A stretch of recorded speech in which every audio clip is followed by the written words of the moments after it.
a reminder, this meeting is being recorded, so you should have accepted that when you came online. It will be posted for everyone to view within the next 24 hours or so, and available on Facebook and on our YouTube page. So it is 2:33. I think we'll go ahead and get started. Everyone is muted at this time, and you will have the ability to unmute later. So just some good housekeeping things. I'm Jenna Hoyt, Ashtabula County 4-H educator, and Abby Averill is here helping me as well today. We are excited to provide you with some county updates today, and then we're going to move into some tips and tricks for 4-H club officers, and then use our breakout rooms to actually meet with those officer groups for about 10 to 15 minutes. So we do want to be mindful of everybody's time on this beautiful spring day, and we're going to go ahead and get started. So again, make sure your name and your club is in the chat box, and Abby is going to be monitoring our chat. If there's any questions, you can put them directly in there, and we will do our best to answer them. And I am going to ask Faith Blankenship to lead us in our pledges.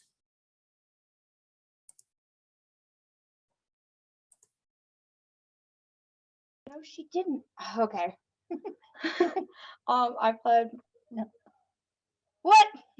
Pledge allegiance. I don't know how that goes. I pledge allegiance to the flag of the United States of America and to the republic for which it stands, one nation, under God, indivisible, with liberty and justice for all.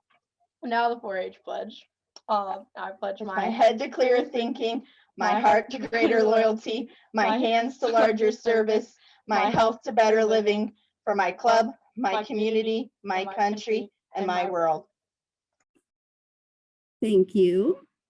All right, so we'll jump right into our announcements. And first, I just want to remind everyone in regards to our in-person 4-H club meetings, we're still following the rules and expectations that you see on the screen. Hosting virtual meetings and events is preferred. You can hold hybrid meetings if you would like, in person and face-to-face when they are essential, and there must be education focus or an educational component to them. Again, we are limited to groups of 10 per the Ashtabula County Health Department. I have recently communicated with them again, and hopefully we'll hear back from them soon about allowing us to meet in larger groups. But right now the expectation is groups of 10. And of course, face masks are required inside and outside at all times. Potlucks and buffets, food sharing is not permitted. And you can find all of these guidelines at the link that is posted there, which is just simply ohio4h.org/families/stay connected. So everybody can find those posted online. They have been recently updated. The updates include new expectations for our equine members. So 4-H participants with equine projects are exempt from wearing their face masks while on horseback only. So this only applies to when the 4-H participant is on horseback and is in sole control of their animal. If they are on the ground or somebody is on the ground holding the line for them, they need to be wearing a mask. But for safety reasons, when they are riding, they do not need to have a mask. Similarly, there is an exemption for shooting sports. Individuals that are participating in the shooting sports program are expected to wear masks when they are not on the firing line. However, when on the firing line, they may remove their mask as long as there is a minimum of 6 feet of physical distance, and that can be maintained. And all members in archery must fully remove their masks when they're on the firing line. And this, of course, is due to safety concerns. If you have any questions, please check out the rules, or please speak with your either equine or shooting sports advisor. They are also well-versed in these rules. So some enrollment reminders. Enrollments were due on March 15th, which was this last Monday by 4:30 p.m. The final number is around 530 youth. That's about 70% of where we were in 2020. So not bad for the year we had last year and the year that we're going into. So as a reminder, after March 15th, youth are still eligible to enroll. However, they are ineligible for county and state awards and prizes and competitions and fair. So 4-H is open to members at any time, but again, there are some restrictions.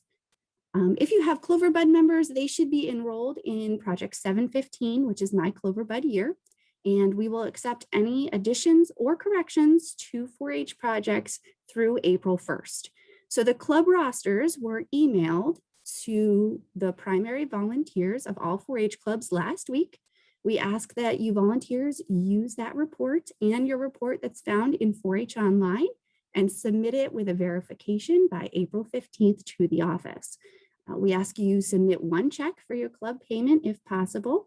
The fees, as you see there, have not changed, and Cloverbuds in first years are always free. So if you can use that kind of cover sheet and turn that in with your payment to Kim, that's very helpful. We will then go into the system and approve, enrollments as we receive those verification sheets. So please make sure that you do return those before April 15th.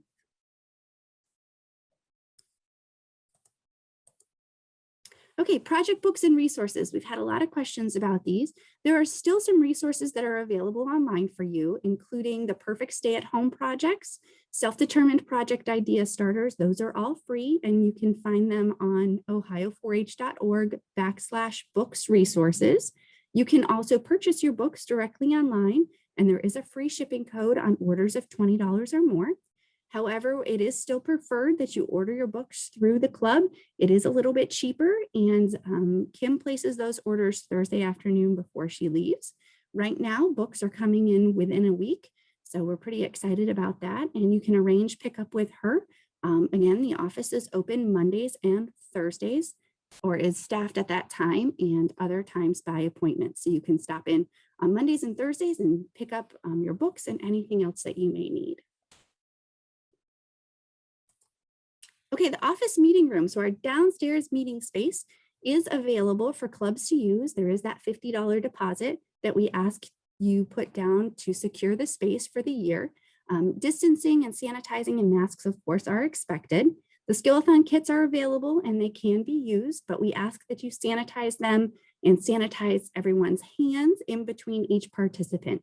So again, if you or your club are interested in using the downstairs space, you can email Kim at the email address on the screen and arrange a time to do that. The office is generally open on the weekends for our clubs to meet, but Monday through Thursday, the space is reserved for educational programs and events sponsored by the office. So a reminder for our equine folks, and an email was sent out about this past week with the link. But the Ohio 4-H Equistep Horse Safety and Ethics Training is all virtual this year. All equine members must complete this training by May 1st. It'll take you less than an hour to do so, and I know some of you have already done it. Again, it is required before riding and participating in any Ohio 4-H horse activities. This year's topics you can see on the screen. Helmet safety and handling is something that's covered every year. The other topics this year are preventative health and handling adversity. So you self-enroll via the Canvas link that was sent out this week. And any questions about that can be found right on that homepage, either to Dr. Cole or to the IT support team. We then receive a copy of your certificate in the office as well to verify that the youth have completed it. Quality assurance. Quality assurance was also announced this week. We do have some in-person events that are planned for April and May, and you can see those there at the bottom of the screen. Due by June 1st, any youth that is bringing a market or lactating dairy animal to the sale or to fair is responsible for attending quality assurance. This also includes youth that are bringing egg production products, but not beef breeding or breeding rabbits or exhibition poultry. Again, this email was sent out this past week, and the information is posted on our website as well. There are a couple other options. This year, we will be offering an in-person test out option here at the office on April 12th from 3 to 5. There are study materials that are available on the website as well. So youth that are 12 years and older as of January 1st, and interested in testing out can show up on April 12th between 3 and 5 and take the test. Similarly, you can also take the certification online. It's a 1-year certification. You see the link there on the screen. Again, it's also posted on the website, and youth can participate in BQA or PQA as well and receive their certification.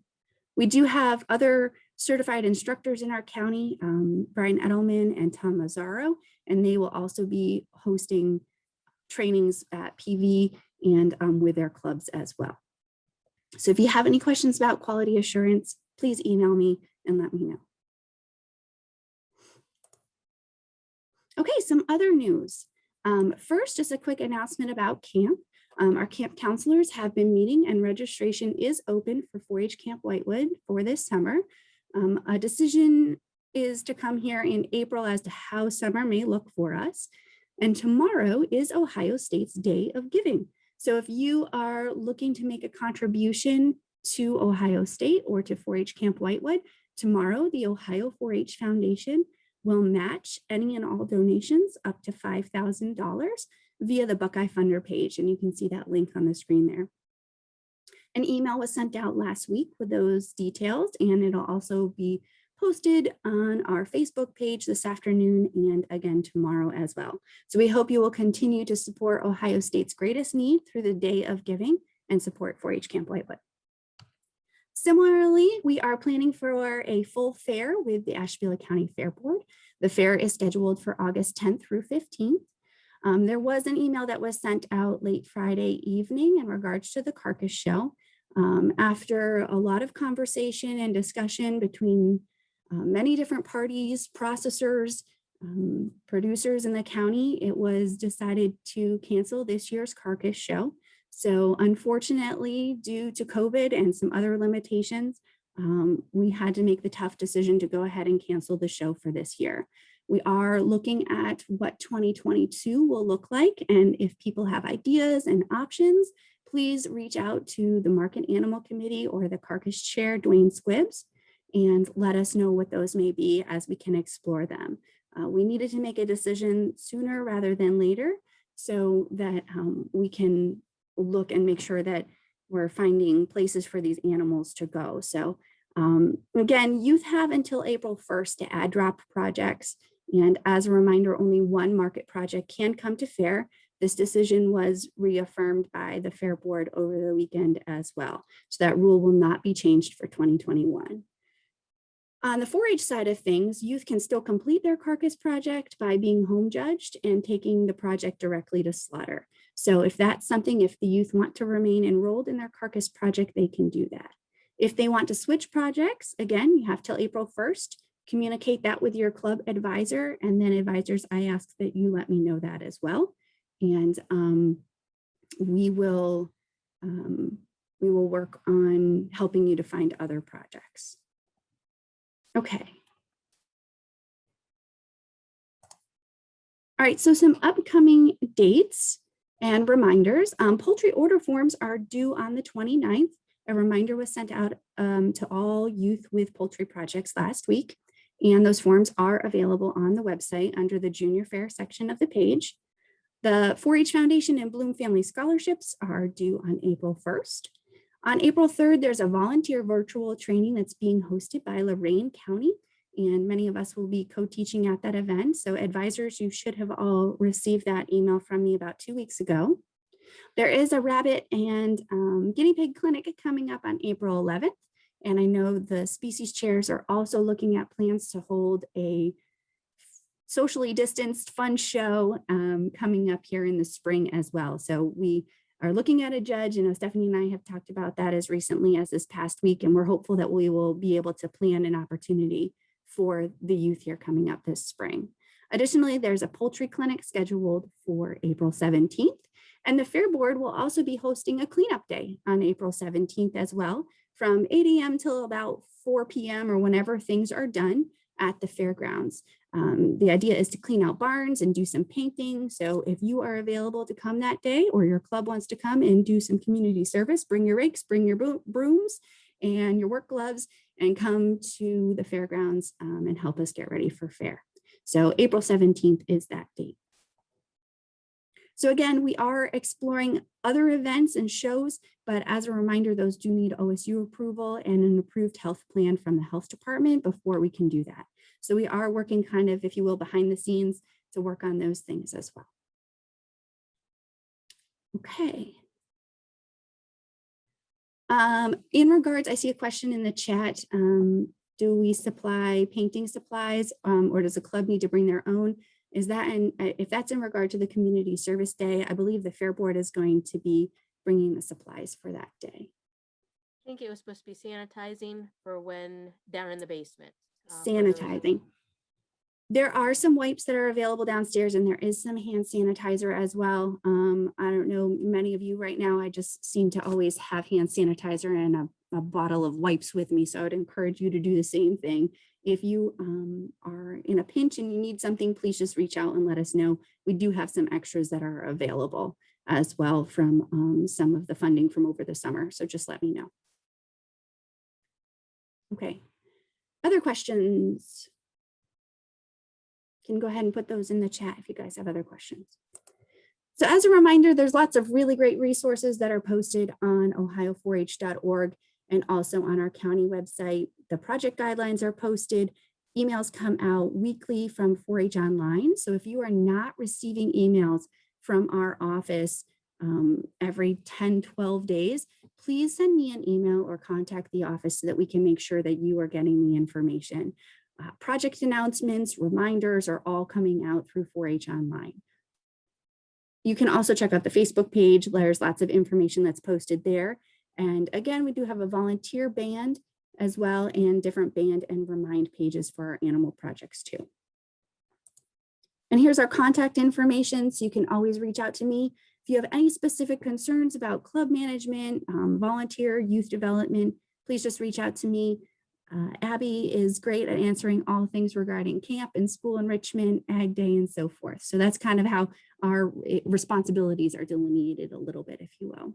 And there's our phone number and website as well. Abby and I do continue to work primarily remotely from home, but we can schedule appointments to meet with you in the office if you are interested as well. But please understand that currently we are working from home. Okay, other questions? I don't see anything else in the chat right now. Okay, so be thinking about what breakout rooms you are going to want to go to here in a minute. We're going to have 4 breakout room options for you. But before we move into those officer rooms, we're going to talk about some quick tips and tricks for 4-H club officers and advisors too. How we form a good cohesive team of youth and volunteers and families in our program. So right now, I want you to think about what are some characteristics or qualities of a good leader?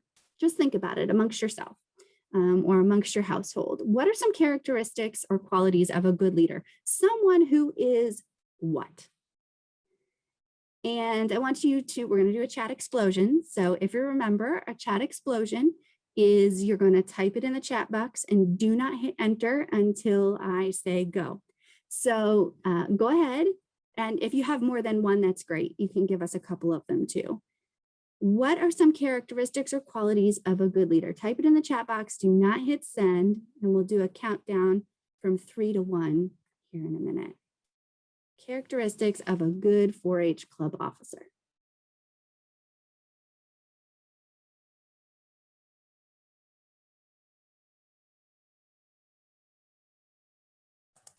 Okay, is everybody ready? We're going to count down. 3, 2, 1.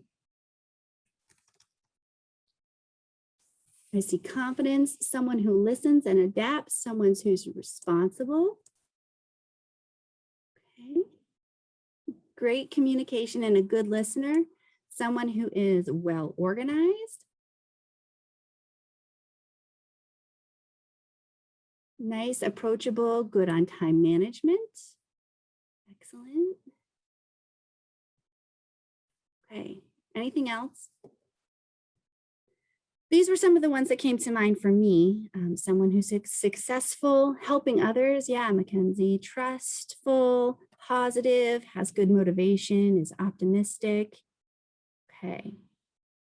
Good cheer, enthusiasm, is happy. All right, so if you think of others, go ahead and throw them there in the chat box as well. But we look up to these people, right? These are our role models. in our club, these advisors and these youth leaders and good club officers. So this is what we look for in those strong leaders. So let's kind of set the stage of what it looks like as we're preparing to have a successful club meeting. A couple of things you want to think about, and this really goes for your whole officer team. So working with the club advisors, you want to think about the tasks and the responsibilities of each officer. And those may vary in your club based on your club size and the age of your members. So Clover Buds, while they can't be an officer officially, they do a really good job at doing some health and safety things. They might be able to help with socialization or your snack when we are allowed to have snacks again at club meetings. But think about who can help you plan the agenda? Whose responsibility is that? It doesn't just need to fall on the advisor in the club. Planning the agenda should also be the responsibility of your club president or your secretary as well. It should be something that is discussed prior to the meeting. So planning the agenda, setting up the room. Again, that doesn't need to be the sole responsibility of one person or one group of people, but planning out the arrangements, especially now when we need to be mindful of distancing and making sure that everybody has their own copies and is using different pens and is sanitizing and things like that. Who can help with that? Well, that's a really good job for your vice president and your secretary to do attendance, right? Organizing the activities, organizing your guest speakers that are coming in. Those are all things you're going to talk about a little bit more in your breakout rooms as well. The other thing that's important is to have a basic understanding of parliamentary procedure and Robert's rules.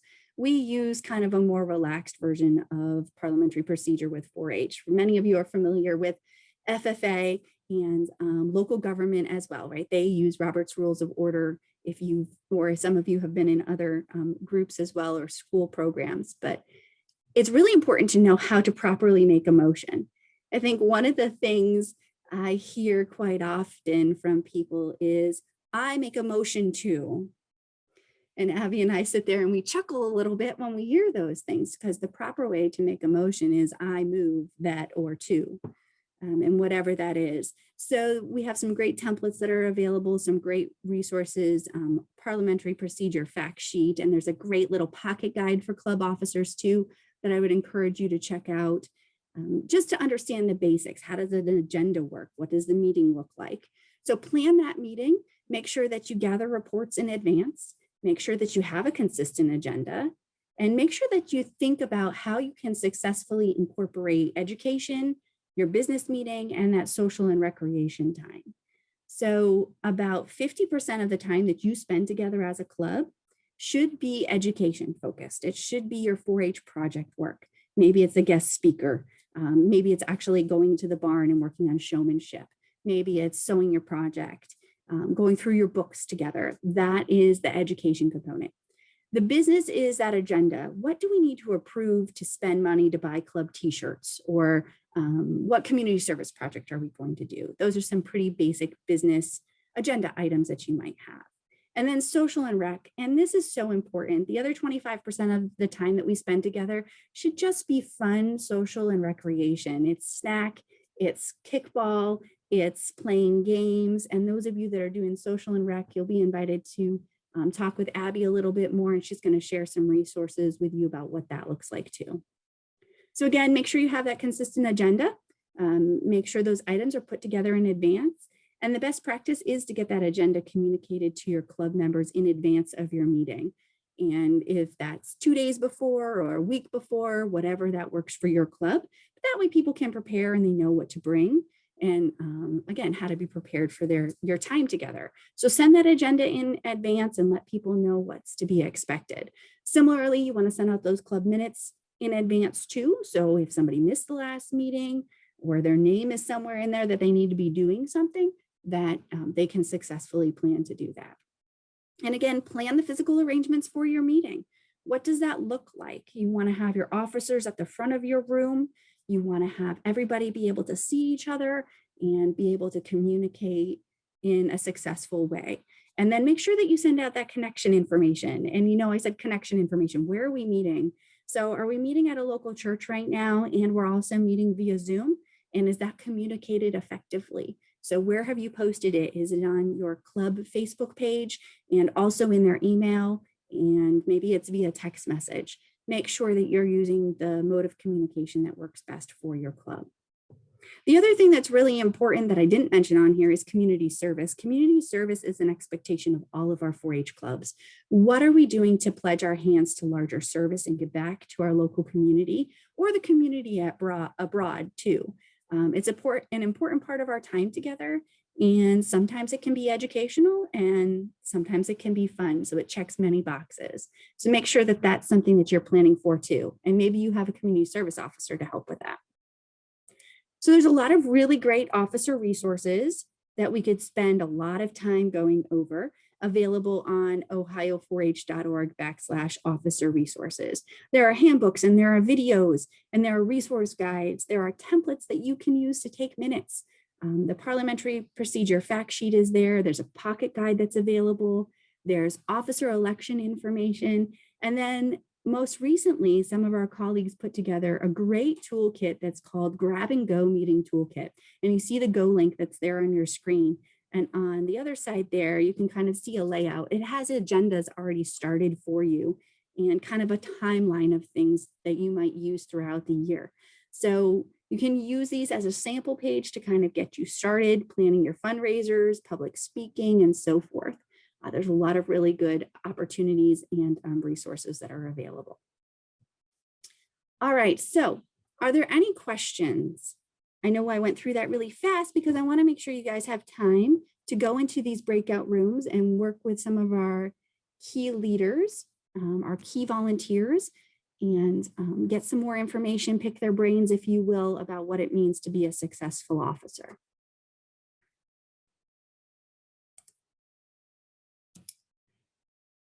Okay, so how are our breakout rooms going to work?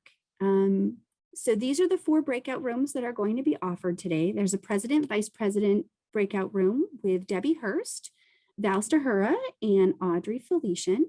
Hannah and Becky will be helping with our secretary breakout room. Jim will be helping with the treasurer section, and then Abby will be taking on the social and rec section. So it is set up when I open the breakout rooms that you will be able to self-select which room you would like to go to for 10 to 15 minutes. Each of these folks have prepared some information and resources for you. And then there'll be some brainstorming and some Q&A, right? Some question and answer time, again, for you to pick their brains.